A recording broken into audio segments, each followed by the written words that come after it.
আপনারা জানেন যে গতকাল প্রকাশিত হয়েছে এবং সেই কমিটির প্রধান হিসেবে দায়িত্ব পালন করবেন সামনের দিনগুলোতে মাননীয় সংসদ সদস্য এবং জাতীয় নাগরিক পার্টির সদস্য সচিব জনাব আক্তার হোসেন, এবং উপপ্রধানের দায়িত্ব পালন করছি আমি সারোয়ার তুষার, যুগ্ম আহ্বায়ক জাতীয় নাগরিক পার্টি। এছাড়াও এই কমিটিতে আছেন এতক্ষণ যিনি কথা বলেছেন অ্যাডভোকেট জহিরুল ইসলাম মুসা, তিনি এই কমিটির সদস্য থাকবেন। সালেউদ্দিন সিফাত সদস্য হিসেবে ভূমিকা পালন করবেন। মনিরা শারমিন, ফরিদুল হক, আরমান হোসেন সহ এখানে উপস্থিত নাই জাভেদ রাসিন সহ সুলতান জাকারিয়া, আলাউদ্দিন মোহাম্মদ, এরকম 12-13 জনের একটা টিম। আমরা সামনের দিনগুলোতে যে ধারাবাহিকতায় আমরা জাতীয় নাগরিক কমিটি এবং আজকে এখানে উপস্থিত আছেন আমাদের জাতীয় নাগরিক পার্টির সম্মানিত মুখপাত্র জনাব আসিফ মাহমুদ। তো আমরা যে ধারাবাহিকতায় সংস্কার নিয়ে জাতীয় নাগরিক কমিটি থাকাকালীন আপনারা জানেন যে আমরা সংবিধান সংস্কার এবং রাষ্ট্র কাঠামোর সংস্কার নিয়ে আমাদের একটা ধারাবাহিক অবস্থান আছে, এবং সেইটা নিয়ে আমরা বিভিন্নভাবে আলাদাভাবে কমিশনগুলোর সাথে কাজ করেছি, এবং তারপর সকল কমিশনগুলোকে আবার একত্র করে যখন জাতীয় ঐক্যমত্য কমিশন হয় সেখানেও কিন্তু জাতীয় নাগরিক পার্টি এনসিপি খুব বলিষ্ঠ ভূমিকা রেখেছে। এবং সেটা আপনারা জানেন যে যখন আইনি ভিত্তির সাংবিধানিক ভিত্তি নিশ্চিত হচ্ছিল না জুলাই সনদের, তখন আমরা এটা সাইন করা থেকে বিরত থেকেছি, এবং আমাদের এই অবস্থানের কারণেই পরবর্তীতে জুলাই সনদ বাস্তবায়ন আদেশ জারি করা হয়। এবং এই আদেশের ভিত্তিতেই, যেটা আমাদের খুব ভালো করে খেয়াল করা উচিত, যে জুলাই সনদ বাস্তবায়ন আদেশের ভিত্তিতেই কিন্তু গত 12ই ফেব্রুয়ারি জাতীয় সংসদ নির্বাচন এবং সংস্কার পরিষদ নির্বাচন একসাথে অনুষ্ঠিত হয়েছে, এবং গণভোট হয়েছে। সেই গণভোটে জনগণের বিপুল সংখ্যাগরিষ্ঠ অংশ এই জুলাই সনদ এবং জুলাই সনদ বাস্তবায়ন আদেশ এটার পক্ষে রায় দিয়েছে। এবং এরপরে এগুলো নিয়ে আর কোনো প্রশ্ন তোলা, এগুলোকে আবারও বিতর্কিত করার চেষ্টা করা এবং মীমাংসিত রাজনৈতিক বিষয়কে জনগণের অভিপ্রায়ের যে বিষয়গুলো জনগণ তার অভিপ্রায়ের জায়গা থেকে অনুমোদন করেছে সেগুলোকে আবারও তার মধ্যে আদালতকে টেনে আনা, এটা খুব ন্যাক্কারজনক কিছু উদাহরণ কিংবা নজির আমরা দেখতে পাচ্ছি, যেটা আজকে আদালতে একটা শুনানি হয়েছে, মহামান্য আদালতে একটা শুনানি হয়েছে, আপনারা দেখতে পেয়েছেন যে আমরা মনে করি যে কিছু রাজনৈতিক দুরভিসন্ধি আছে কিংবা রাজনৈতিক উদ্দেশ্য প্রণোদিতভাবে এই জনগণের অভিপ্রায়কে জনগণ এবং আদালতকে মুখোমুখি দাঁড় করানোর একটা প্রচেষ্টা কিন্তু এর মধ্যে আছে। কারণ আদালত কখনোই রাজনৈতিক প্রশ্নে অংশ নেন না, এটা আদালত সবসময়ই জনগণের অভিপ্রায়ের অধীনে কাজ করেন, এবং জনগণের অভিপ্রায়কে প্রোটেক্ট করাই হচ্ছে আদালতের কাজ। সেই অর্থে এই গণভোট, জুলাই সনদ বাস্তবায়ন আদেশ এবং জুলাই সনদ, আপনারা জানেন যে জুলাই সনদের অঙ্গীকারনামায় লেখা আছে যে জুলাই সনদ হচ্ছে জনগণের অভিপ্রায়ের অভিব্যক্তি, এবং সেখানে সমস্ত রাজনৈতিক দল ইনক্লুডিং বিএনপি স্বাক্ষর করেছে। তার মানে বিএনপি সহ সকল রাজনৈতিক দল মেনে নিয়েছে যে জুলাই সনদ হচ্ছে জনগণের, বাংলাদেশের এই মুহূর্তে বাংলাদেশের জনগণের অভিপ্রায়ের একটা দলিল, এবং এটা সর্বোচ্চ আইন, এই কথাটাও বলা আছে।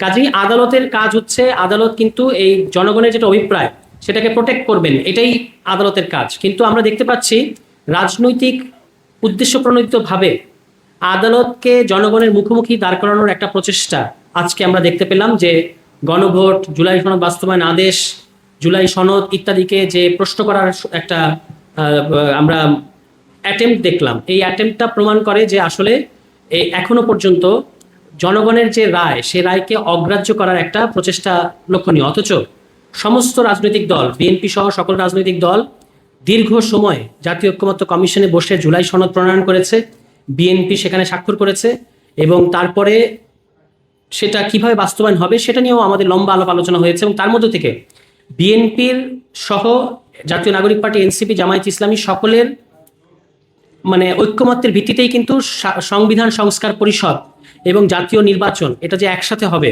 এই সিদ্ধান্তটা আসে। এবং আপনারা জানেন যে একটা আলোচনা ছিল যে গণভোটটা কবে হবে বা কখন হবে। আমরা বলেছিলাম গণভোট আগে হওয়া উচিত, কারণ তাহলে গণভোটের রায় অনুযায়ী নির্বাচনটা হতে পারত। কিন্তু বিএনপি বলেছে যে এটা আগে হওয়া এবং নির্বাচনের দিন হওয়া একই অর্থ প্রকাশ করে, সুতরাং এটা নির্বাচনের দিন হলেই ভালো। আমরা সেটা বৃহত্তর রাজনৈতিক স্বার্থে মেনে নিয়েছি। এখন তার মানে নির্বাচনে বিএনপি সরকার গঠনের পরে আমরা আশা করেছিলাম যে তারা কালক্ষেপণ না করে, যেটা জুলাই সনদ বাস্তবায়ন আদেশে লেখা আছে, আপনারা দেখবেন যে বিএনপির পক্ষ থেকে একটা প্রশ্ন করা হয়েছে যে আমরা তো সংবিধান সংস্কার পরিষদের সদস্য হিসেবে শপথ বা নির্বাচিত হই নাই। এটা কিন্তু একটা ভুল প্রশ্ন এবং ভুল যুক্তি আমরা মনে করি। কারণ হচ্ছে যে এটা জুলাই সনদ বাস্তবায়ন আদেশে পরিষ্কার বলা আছে যে আগামী নির্বাচনে যারা নির্বাচিত হবে তারা একই সাথে সংস্কার পরিষদের সদস্য এবং জাতীয় সংসদ সদস্য। কাজে এবং এটাও বলা আছে যে যিনি জাতীয় সংসদ সদস্যদের শপথ পড়াবেন, তিনিই সংস্কার পরিষদ সদস্যদের শপথ পড়াবেন।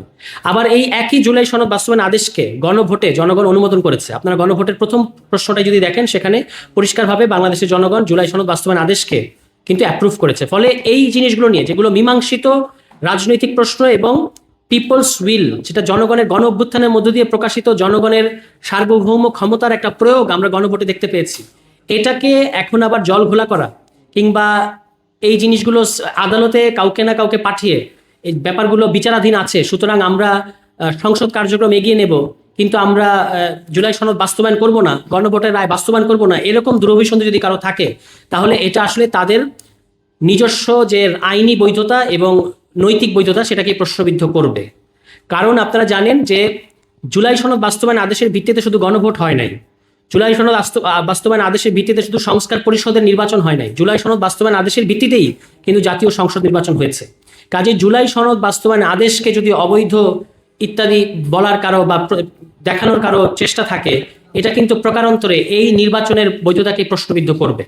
কারণ বাংলাদেশের এক্সিস্টিং সংবিধানের মধ্যে বলা আছে 2029 সালে নির্বাচন হওয়ার কথা, কিন্তু জুলাই সনদ বাস্তবায়ন আদেশের ভিত্তিতে একটা বিশেষ পরিস্থিতিতে আমরা এই নির্বাচনটা আয়োজন করেছি, যেটা জনগণ সহ সকল রাজনৈতিক দল মেনে নিয়েছে। কাজে আমরা আহ্বান জানাবো জাতীয় নাগরিক পার্টির পক্ষ থেকে, আমাদের সংস্কার বাস্তবায়ন কমিটির পক্ষ থেকে, যে অবিলম্বে কালক্ষেপণ না করে এবং কোনো ধরনের ছলচাতুরি না করে আমরা সরকারের প্রতি আহ্বান জানাবো যে আপনারা প্রথম অধিবেশনেই সিদ্ধান্ত নেবেন যে কিভাবে আপনারা সংস্কার পরিষদের শপথ নেবেন এবং কিভাবে আপনারা গণভোটের রায় বাস্তবায়ন করবেন। এর কিন্তু কোনো অন্যথায় নাই, বিএনপির কাছে অন্য কোনো অপশন নাই। আপনারা দেখবেন যে আজকে মাননীয় স্বরাষ্ট্রমন্ত্রী বলেছেন যে জুলাই সনদের প্রতি সম্মান রেখে আমরা ডেপুটি স্পিকার এটা বিরোধী দল থেকে দেব, কিন্তু আসলে তো আগে আপনাকে জুলাই সনদ বাস্তবায়ন করতে হবে। কারণ এক্সিস্টিং যে সংবিধান, এখানে তো সরকারি দল থেকেই, মানে রেওয়াজ অনুযায়ী সরকারি দল থেকেই কিন্তু স্পিকার এবং ডেপুটি স্পিকার হয়ে থাকে। তো ডেপুটি স্পিকার যে বিরোধী দল থেকে হতে হবে, এটা হচ্ছে জুলাই সনদের সিদ্ধান্ত। কাজে আপনাকে আগে জুলাই সনদ যদি বাস্তবায়ন আমরা করি, তখন আর এটা বিএনপি বা সরকারের উদারতা কিংবা জুলাই সনদকে সম্মান দেখিয়ে এই ধরনের কোনো প্রশ্নের কিন্তু কোনো প্রয়োজন পড়ে না। তখন এটা আপনাকে বাই ডিফল্ট আইন হিসেবে মান্য করতে হবে, সাংবিধানিক ধারা বা বিধান হিসেবে মান্য করতে হবে। কাজে আমরা স্বরাষ্ট্রমন্ত্রী সহ বিএনপি সরকারের প্রতি আহ্বান জানাবো, আপনাদের সরকারের উদারতা কিংবা জুলাই সনদের প্রতি সম্মান প্রয়োজন নেই, আমাদের প্রয়োজন জুলাই সনদকে বাস্তবায়ন করবেন আপনারা। জুলাই সনদকে বাস্তবায়ন করবেন, সেখানে যে সকল সাংবিধানিক বিধান আছে সেগুলোকে আপনার সরকার মানতে বাধ্য, কারণ এটাই জনগণের রায়। কাজেই আজকে যে চেষ্টাটা আমরা দেখলাম, সংশ্লিষ্ট সকলের প্রতি আমাদের আহ্বান থাকবে যে এমন কিছু আপনারা করবেন না, এমন কোনো সংকট সৃষ্টি করবেন না, আপনাদের স্মরণে থাকবে যে রাজনৈতিক প্রশ্নগুলোকে এবং জনগণের আন্দোলনের ফসলকে এই ক্ষেত্রে যদি আদালতকে টেনে নিয়ে আসা হয়, তাহলে কি ধরনের পরিস্থিতির সৃষ্টি হয়, এটা কিন্তু অতীতে খুব ভালো, আমাদের বেশ কিছু বিখ্যাত নজির আছে। যে আপনারা জানেন তত্ত্বাবধায়ক সরকার ব্যবস্থা 1996 সালে, যেটা ছিল জনগণের আন্দোলনের ফসল, তৎকালীন বিএনপি সরকার ত্রয়োদশ সংশোধনীর মাধ্যমে এটাকে সাংবিধানিক স্বীকৃতি দিয়েছিল। এবং পরবর্তীতে 2008 সালে যখন আওয়ামী লীগ ক্ষমতায় আসে, 2/3 ক্ষমতার দেমাগে আওয়ামী লীগ কিন্তু এই তত্ত্বাবধায়ক সরকার ব্যবস্থা বাতিল করে দিয়েছে এবং এই ক্ষেত্রে তারা আদালতকে ব্যবহার করেছে, তাদের দলীয় এজেন্ডার বাস্তবায়ন করার ক্ষেত্রে আদালতকে তারা ব্যবহার করেছে। এবং তার পরিণতি আমাদের রাজনীতি, আওয়ামী লীগ সরকার, তৎকালীন অবৈধ আওয়ামী লীগ সরকার, বাংলাদেশের বিচার ব্যবস্থাকে এর মধ্যে দিয়ে তারা বিতর্কিত করেছে এবং এটা আমাদের কারোর জন্যই ভালো হয় নাই। এবং আরও একটা দ্বিতীয় উদাহরণ হচ্ছে কোটা সংস্কার আন্দোলন। এই কোটা সংস্কার আন্দোলন থেকেই কিন্তু গণ অভ্যুত্থানের সৃষ্টি, এবং সেই কোটা সংস্কার আন্দোলনে যখন আদালতকে টেনে নিয়ে আনা হয়েছে, সেটাও কিন্তু আসলে পরিণতি খুব ব্রুটাল বা খুব খারাপ পরিণতি হয়েছে। কাজে আমরা চাইব বিচার ব্যবস্থাকে আপনারা বিতর্কিত করবেন না, বিচার ব্যবস্থাকে আপনারা রাজনীতিকীকরণ করবেন না, বিচার ব্যবস্থাকে জনগণের বিরুদ্ধে দাঁড় করাবেন না। আজকে যে নজিরটা এখানে সৃষ্টি করতে চাওয়া হচ্ছে, এটাকে আমরা একটা অশনি সংকেত মনে করি। এবং আমরা এখানে যে নামগুলো আমাদের মুসা ভাই একটু আগে পড়লেন, বেশিরভাগ আইনজীবী যারা রিট পিটিশনারের পক্ষে দাঁড়িয়েছেন, তারা কিন্তু সরকারি দলের আইনজীবী হিসেবে কোর্ট পাড়ায় বা কোর্ট অঙ্গনে বহুল পরিচিত। ফলে এখানে বিএনপি সরকার যদি জুলাই সনদ বাস্তবায়ন আদেশকে কোনোভাবে অগ্রাহ্য করতে চায় কিংবা এটাকে যদি বাইপাস করতে চায়, তাহলে তাদের উদ্দেশ্য নিয়েও কিন্তু প্রশ্ন উঠবে এবং এই আজকের রিট পিটিশনের সাথে বিএনপি সরকারের একটা সম্পর্ক আছে, সেটাই প্রতীয়মান হবে। কাজে আমরা প্রথম অধিবেশনে আবারও আহ্বান জানাতে চাই যে প্রথম অধিবেশনে আপনারা যে বিষয় জুলাই সনদ বাস্তবায়ন আদেশটাকে বাস্তবায়ন করবেন।